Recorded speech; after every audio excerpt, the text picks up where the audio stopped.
आइए दोस्तों, आज हम आपको 33 kV के सर्विस स्टेशन पे विज़िट करवाएंगे और उसका बताएंगे कि क्या क्या चीज़ उसमें लगा होता है। तो सबसे पहले हमें इस बोर्ड का ध्यान रखना है, डेंजर, यानी कि यहाँ 33 kV का सर्विस स्टेशन है।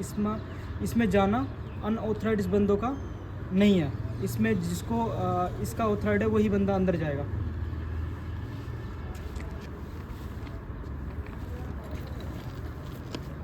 दोस्तों, ये हमारी जो केबल है, ये 33 की केबल है। इस केबल में 33,000 वोल्टेज का करंट है। तो अभी ये जो लगा हुआ है सामने, इसको हम बोलते हैं CTPT। ये है करंट ट्रांसफ़र और वोल्टेज दोनों को मेजर करती है। इसका जो मीटर है वो नीचे लगा हुआ है। इसके बाद में यहाँ से सप्लाई जाती है हमारी जियो में, इसको बोलते हैं जियो। यहाँ पे क्या होता है कि जब भी हमें प्लांट का पूरा लोड डिस्कनेक्ट करना होता है तो यहाँ से हमें जियो ड्रॉप करना होता है, ऑफ करना है। जो ये लगा हुआ है ऊपर इंसुलेटर, ये इंसुलेटर में फंसा होता है, इसको इधर खींचना होता है, जिससे क्या है कि ये हमारा जो ये पाइप लगा होता है ये कट ऑफ हो जाता है और यहाँ से पूरी सप्लाई ऑफ हो जाती है। इसके बाद होता है लाइटिंग अरेस्टर, LA, इसको LA बोलते हैं। LA का काम होता है, जब जैसे ही आसमानी बिजली गिरती है तो आसमानी बिजली को रोकने के लिए हमें LA लगाने होते हैं। LA में क्या होता है कि जैसे हमारा कोई फॉल्ट आया, प्लांट में कोई फॉल्ट आया या हमारी सर्किट में कोई फॉल्ट आया, तो हमारे सबसे पहले फ्यूज ब्रोकन होंगे। अब फ्यूज ब्रोकन होंगे तो उससे क्या है कि अगर ज़्यादा हैवी फॉल्ट आया है तो हमारा LA भी ब्रोकन हो जाएंगे। सेकंड हमारा ये फ्यूज, ये फ्यूज हम हमारी रेटिंग के अनुसार लगाते हैं। जैसे कि हमारी रेटिंग है, जैसे हमें 2000 एम्पियर का करंट लेना है तो उसके अकॉर्डिंग हम इसको लगाते हैं। इसके बाद में जो हमारी ये केबल है, इसके बाद जो हमारी ये मेन केबल है, ये हमारी जाएगी VCB में, वैक्यूम सर्किट ब्रेकर। वो हमारा एक प्रकार का ऑन ऑफ करने के लिए है कि जैसे हमारा प्लांट के लोड को ऑन ऑफ करना है तो वहाँ से हम कर सकते हैं इजीली। और उसमें हमारी 4-5 सेटिंग्स होती है, जैसे ट्रांसफार्मर सेफ्टी के लिए है। तो आगे आप आइए, सिर्फ VCB से फिर हमारा आता है ट्रांसफार्मर में। जो हमारा ये ट्रांसफार्मर है, ये 1600 kV का ट्रांसफार्मर है। ये है 33 to 440 वोल्टेज, 440 वोल्टेज का है। तो इसमें क्या होता है कि इसमें हमारा जैसे ये है ऑयल टैंक है, ये हमारा ऑयल टैंक है। ऑयल टैंक के बाद में ये हमारा टैप चेंजर टैंक है, इसके अंदर टैप चेंजर लगा हुआ है। ये हमारा सिलिका जेल है। सिलिका जेल का काम क्या होता है कि मॉइस्चर, जब हमारी नमी मॉइस्चर इन्वायरमेंट में मॉइस्चर है उसको ये अंदर नहीं जाने देता। ठीक है, ये अभी इसको हम रिप्लेसमेंट करेंगे क्योंकि ये नीला होना चाहिए अभी थोड़ा सा इसको, हाँ, इसलिए हम इसको। तो ये 2 रिले है, ये गैस ऑपरेटेड रिले है। जैसे कि हमारा जब ऑयल का टेम्परेचर हाई हो जाता है तो वो क्या है कि हमारा जो कंजर्वेटर टैंक है उसमें लेवल होता है, उस लेवल तक पहुंच जाता है। उसके बाद में क्या होता है कि अगर हमारा ज़्यादा टेम्परेचर हाई हो जाएगा या टेम्परेचर की OLTC या WITC, ये ज़्यादा टेम्परेचर होने पर ये यहाँ से अलार्म देगा, सीधे हमारे VCB को ट्रैप कर देगा। ठीक है, और इसी प्रकार एक यहाँ पे लगा है, इसमें 2 लगा है, ये और इसके लिए टैप चेंजर के लिए लगा हुआ है, ये ट्रांसफार्मर के लिए। ठीक है, तो इसके बाद में आइए इधर,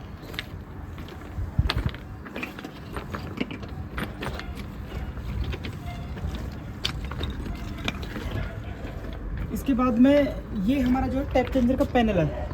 जो टैप चेंजर का पैनल है,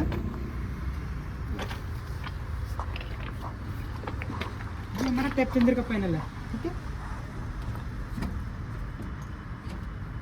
टैप चेंजर को भी हमें इसके ऑटोमेटिक करना है तो हम यहाँ से ऑटोमेटिक मैनुअल कर सकते हैं, और लो करना है और अप करना है तो इससे हम अप और लो कर सकते हैं। ठीक है, इसके बाद में हम इसकी सेटिंग भी बताएंगे आपको कि सेटिंग कैसे की जाती है।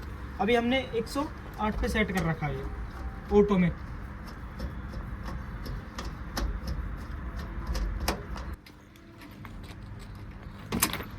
इसके बाद ये जो टैप चेंजर है, ये 17 पोजीशन का टैप चेंजर है। ठीक है, इसके बाद में जो इसमें ये हमारा जो हीटर को कंट्रोल करने के लिए लगा हुआ है। लाइक उसमें एक हम बल्ब लगा सकते हैं और इसमें हमारा एक स्पेस हीटर लगा हुआ है। ये हमारी एक मोटर लगी हुई है।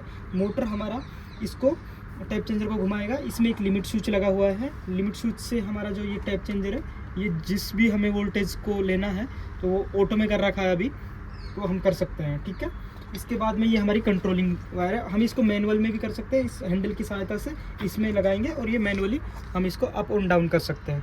ठीक है,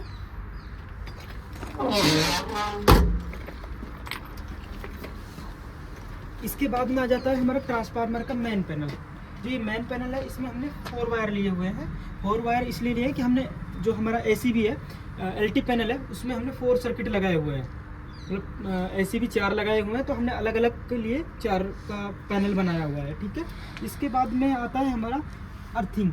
हमने इसको न्यूट्रल को अर्थिंग कर रखा है। न्यूट्रल को अर्थिंग इसलिए करते हैं कि जब भी हमारा अनबैलेंस लोड होता है, कभी हमारा क्या होता है कि अनबैलेंस लोड हुआ तो उस कारण से जो हमारे ट्रांसफार्मर पे कोई इफेक्ट ना आए और हमारा ट्रांसफार्मर अच्छे से मतलब काम करता रहे, तो इसलिए हम इसको करते हैं कि जो इसका ओवर वोल्टेज है न्यूट्रल के थ्रू ये नीचे ज़मीन में चला जाता है। ठीक है, ग्राउंड हो जाता है। तो इसलिए हमें न्यूट्रल को अर्थिंग करना बहुत ज़रूरी है। हम हमारा जो ट्रांसफार्मर हो, हमारा डीजी हो, सभी को हमें न्यूट्रल को अर्थिंग करना बहुत ज़रूरी है।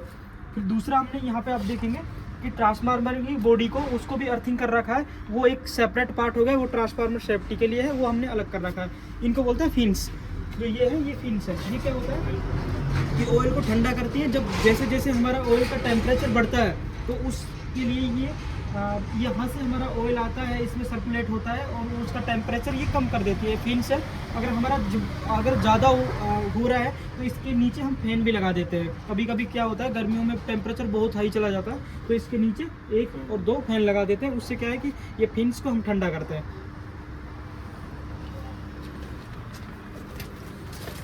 इसके बाद आ गया हमारा ये नंबर प्लेट। अब जो ये नंबर प्लेट है, इसको पढ़ना भी आपको आना चाहिए। जैसे कि हमारा ये कितने रेटिंग का है, हमने बताया 1600 kVA का है। कितना 33,000 वोल्ट HV साइड है। LV साइड हमारा 433 वोल्टेज है। दूसरा हमारा ये एम्पियर्स का है, 28 एम्पियर HV साइड है। LV साइड हमारा 2133।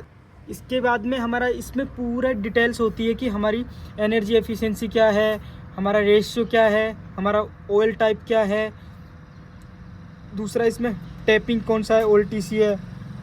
तो पूरा हमारा जो है इस डायग्राम पे हमारा ये ट्रांसफार्मर डिज़ाइन होता है। ठीक है, जैसे ये आदिनाथ इंडस्ट्रीज़ का है, आदिनाथ कंपनी का है, बहुत अच्छा ट्रांसफार्मर चल रहा है। इसके बाद में यहाँ पे जो हमारा है, ये ऑयल के लिए है। ऑयल टेम्परेचर अगर हमें मैनुअल देखना होता है तो ऑयल टेम्परेचर हम यहाँ से मैनुअल देख सकते हैं। ठीक है, इसके बाद में जो ये वाले पॉइंट लगे होते हैं, ये जो है ऑयल के लिए है। ऑयल का टेम्परेचर अभी जैसे 20 डिग्री है और ये 0 से 120 डिग्री तक होता है। ठीक है,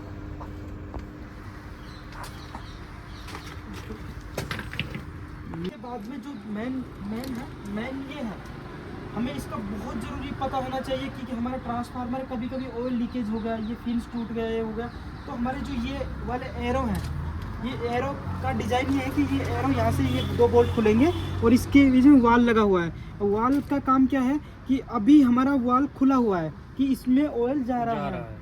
अगर हम इसको बंद कर देंगे तो यहाँ से हमारा ऑयल जाना बंद हो जाएगा। तो कभी कभी बहुत सी कंडीशनों में ये होता है, जब नया ट्रांसफार्मर आता है तो ये लोग बंद करके रखते हैं, तो उनको पता नहीं होता है कि ये हमें किस टाइप खोलना है, किस टाइप बंद करना है। तो कभी कभी क्या, बहुत से ट्रांसफार्मर मैंने देखा है कि वो बंद ही होता है और ट्रांसफार्मर का ऑयल जो टेम्परेचर है वो काफ़ी हद तक ऊपर चला जाता है। फिर बाद में पता लगता है कि हमने फिन्स का वाल ही नहीं खोला है। तो इसलिए हमें इसका बहुत ध्यान रखना है। और कभी जब भी हमारा कभी ऑयल लीकेज हो या कुछ भी हो तो हमें इनको तुरंत बंद कर देना है। ठीक है, इसके बाद में आता है जो हमारी ये वाली केबल है, इसको भी हम अर्थिंग करते हैं। ठीक है, ताकि चार्ज ना हो। दूसरी हमारी केबल्स में कोई फॉल्ट हो तो वो अर्थिंग से ट्रिप हो जाए, फ्यूज उड़ा दे, इसलिए। ठीक है दोस्तों, आपको अगर ये वीडियो अच्छा लगा हो तो इसको लाइक करें, शेयर करें एंड सब्सक्राइब करें चैनल को हमारे को। हम ऐसे ही नई वीडियो आपके लिए लाते रहेंगे। दूसरा ये कि हमारा अभी नेक्स्ट वीडियो जो आएगा आज VCB के ऊपर आएगा। Thank you.